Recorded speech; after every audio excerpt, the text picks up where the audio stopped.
Buen día, nosotros venimos a exponer sobre el capítulo 7 que lleva por nombre Costeo por Proceso. Mi nombre es Maritza Villafranca y yo les vengo a hablar sobre el inventario inicial de trabajo en proceso por costeo por promedio ponderado. El método de costeo por proceso por promedio ponderado calcula el costo por unidad equivalente de todo el trabajo realizado a la fecha, sin importar el tiempo en el que se haya llevado a cabo. Los costos del inventario inicial de trabajo en proceso se agregan a los costos corrientes del periodo y este total se divide por la producción equivalente para obtener un costo unitario por promedio ponderado. Lo que esto nos quiere decir es que no importa si el producto está terminado al 100%, a un 50%, a un 20%, de esta forma nosotros calculamos lo que son sus costos, lo que quiere decir su mano de obra, eh, los materiales que utilizó para hacer ese producto y los SIF. Los SIF son todos aquellos gastos que no son, que no son directamente al producto, sino que son de segunda, así como la energía, el agua potable y entre otras cosas. Como siguiente punto tenemos los pasos para calcular el costo de promedio ponderado. En el paso 1 calculamos las cantidades, en el paso 2 la producción equivalente, en el paso 3 los costos por contabilizar y el paso 4 los costos contabilizados, que para recalcar, en el paso 3 y paso 4 nos da a saber que el ejercicio o lo que calculamos es correctamente si nos da un total igual. Como podemos ver, el paso 1 son las unidades a contabilizar, perdón, que son las que iniciaron en proceso, las que van a comenzar, y esas dos se suman que nos dan un total de 44,000. Las unidades contabilizadas, que fueron las que se transfirieron al siguiente departamento, que fueron 35,000, y las que están en procesos finales son 9,000, que nos da un total de 44,000. En el paso 2 viene la producción equivalente, que son los materiales directos y los costos de conversión, donde aquí tenemos las unidades terminadas y transferidas al departamento 2, que nos dan un total de 44,000. Y en el costo de conversión, en las unidades finales en proceso, se multiplican las 9,000 que estaban en proceso por el 60%, que sería la terminación donde va ese producto. Como paso 3 tenemos los costos por contabilizar, que aquí es donde utilizamos una pequeña fórmula que es costos totales entre producción equivalente, que nos va a dar el costo unitario equivalente. Como podemos ver, primero calculamos lo que es los materiales directos, que nos da un total de 154,000 de costo total, de producción equivalente 44,000, que al dividir estos dos valores nos da un total de costo unitario de $3.50. De mano de obra directa tenemos como costo total un total de 56,560 y de producción equivalente 40,400, que al dividirlos nos da un costo unitario de $1.40. Después tenemos los costos indirectos de fabricación, que nos da un total de 300,560 y de producción equivalente 40,400, que nos da la división de estos dos, nos da 2.50. Para saber cuánto va a valer cada, cada producto, perdón, para saber qué va a valer cada producto, sumamos todos los costos unitarios equivalentes, que sería 3.50 más 1.40 más 2.50. El total del valor final de ese producto sería $7.40. En el paso 4 tenemos los costos contabilizados, que son los que transferimos al siguiente departamento, que fueron los 35,000, a un valor de costo unitario de 7.40, que nos da 259,000. Y de inventario final de trabajo en proceso ponemos los materiales directos 9,000 por 3.50 y de mano de obra 9,000 por 1.40 dólares por el 60% de lo que va terminado. Y de costos indirectos de fabricación, 9.000 por $2.50 por 60%. Que todo esto nos da a un total de 52.560. Al momento de sumar estos, el inventario final de trabajo en proceso y las que son transferidas al siguiente departamento, que son 259.000 más 52.560, nos da un total de 311.560, que podemos ver que el paso 4 y el paso 3 nos dan, eh, nos da lo mismo.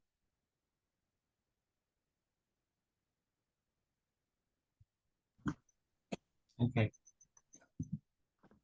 Costeo por PEPs. En el sistema de costeo PEPs, primera salida, primeras entradas, primeras salidas, se separan los costos del inventario inicial de trabajo en proceso de los costos adicionales del nuevo periodo. Bajo este método, se supone que el inventario inicial se termina primero y se transfiere antes que los costos del periodo actual. En contraste, el sistema de promedio ponderado no hace la distinción y mezcla los costos del inventario inicial del periodo actual. El costeo PEPS considera que solo el trabajo realizado durante el periodo ca- actual para calcular la producción equivalente, mientras que el promedio ponderado incluye el costo del inventario inicial como parte de la producción del periodo corriente, lo que puede llevar a una doble contabilización. Y siguiendo con los pasos para el costeo PEPS, serían número uno, las cantidades. Se usan las mismas cantidades para ambos métodos, ya sea para el promedio ponderado o para el PEPS.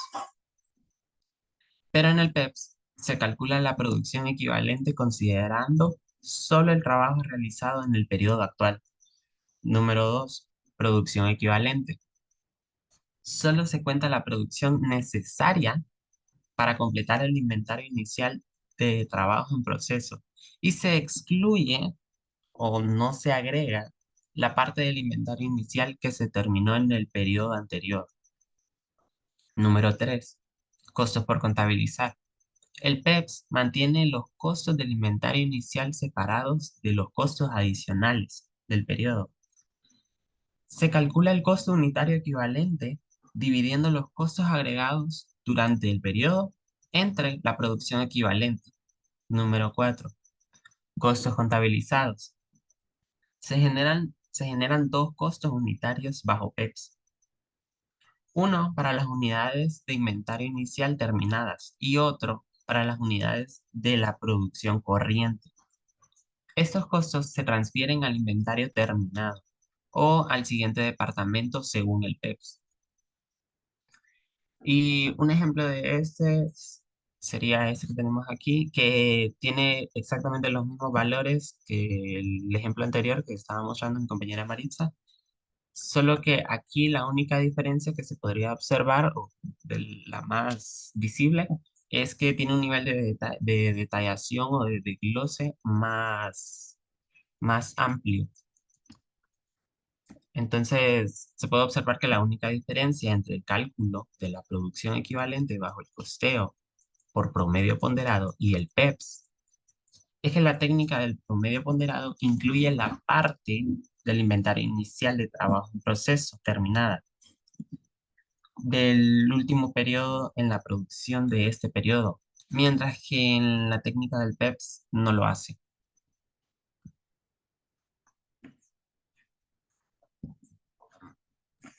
Bueno, yo vengo a hablar de las unidades dañadas, unidades defectuosas, material de desecho y material de desperdicio. En primero tenemos las unidades dañadas. Estas unidades no cumplen con los estándares de producción y se venden por su valor residual o se descartan. Las unidades defectuosas son las unidades que no cumplen con los estándares de producción y que deben procesarse adicionalmente para ponerse como unidades buenas o mercancía defectuosa. También tenemos el material de desecho. Son las materias primas que quedan del proceso de producción. Estas no pueden volver a emplearse por la producción para el mismo propósito. Tenemos el material de desperdicio. Son aquella parte de la materia prima que que queda después de la producción y que no tiene uso adicional ni valor de reventa.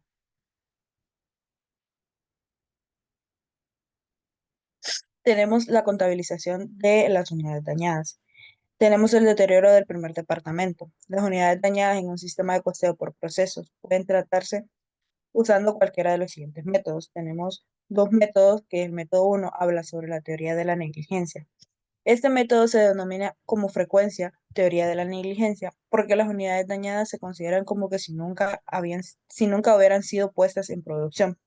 Tenemos el método 2 que nos habla sobre el deterioro como un elemento de costos separado. Este método trata el costo de las unidades dañadas en producción como un elemento del costo separado en el departamento donde incurre el deterioro. Tenemos el deterioro después del primer departamento. Seguimos con el método 1 que es la teoría de la negligencia. Las unidades dañadas después del primer departamento también se tratan como si nunca se hubieran colocado en producción. El método 2, que es el deterioro, como un elemento de costo separado, nos habla sobre los costos transferidos de las unidades dañadas que se consideran parte del costo total por deterioro, además del valor del costo por deterioro incurrido en el departamento. Tenemos una fórmula para calcular el costo total por deterioro, que esto es la cantidad de unidades dañadas por el costo unitario recibido, más la producción equivalente de unidades dañadas y el costo unitario equivalente.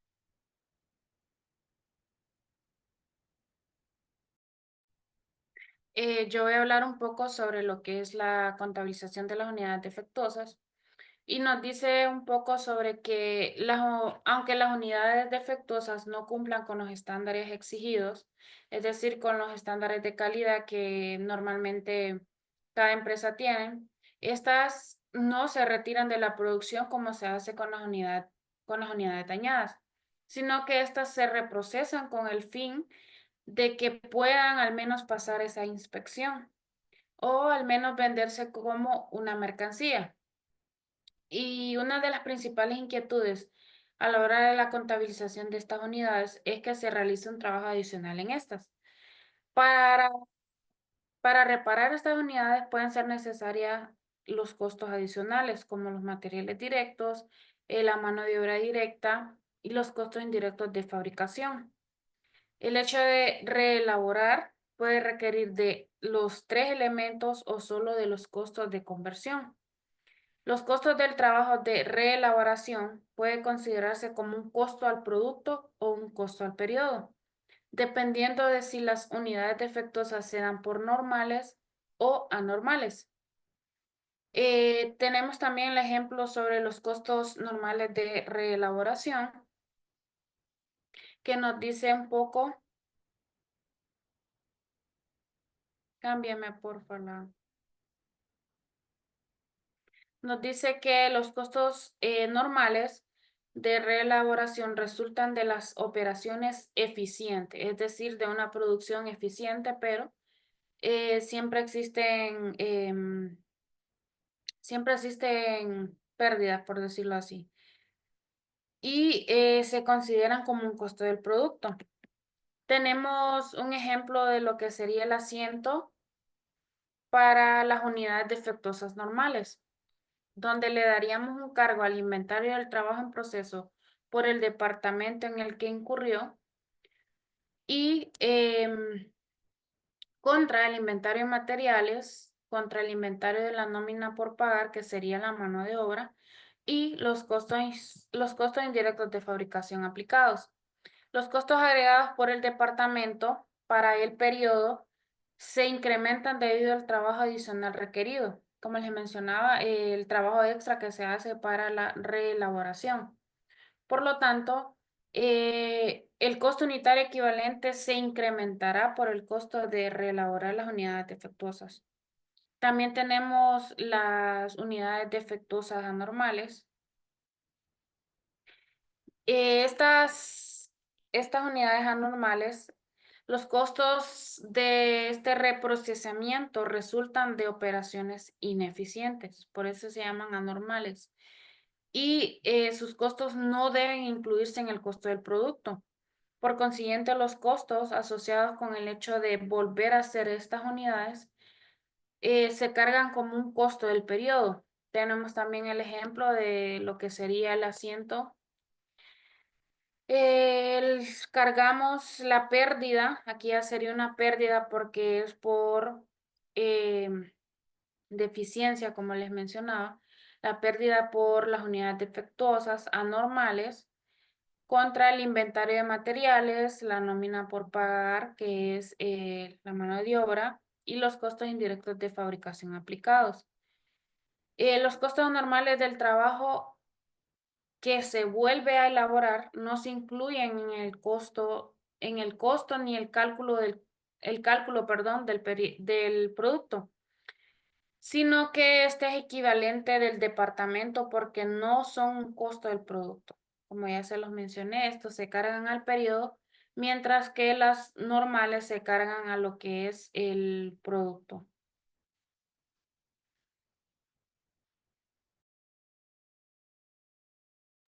Bueno, yo les voy a hablar acerca de la contabilización de materiales de desecho. Hay varias formas de hacer eso. Bueno, y se hace de la siguiente manera. Si el valor del desecho se considera en el momento de establecer la tasa, la aplicación de los costos indirectos de fabricación, la venta del material de desecho reducirá la cuenta del control de los costos indirectos de fabricación.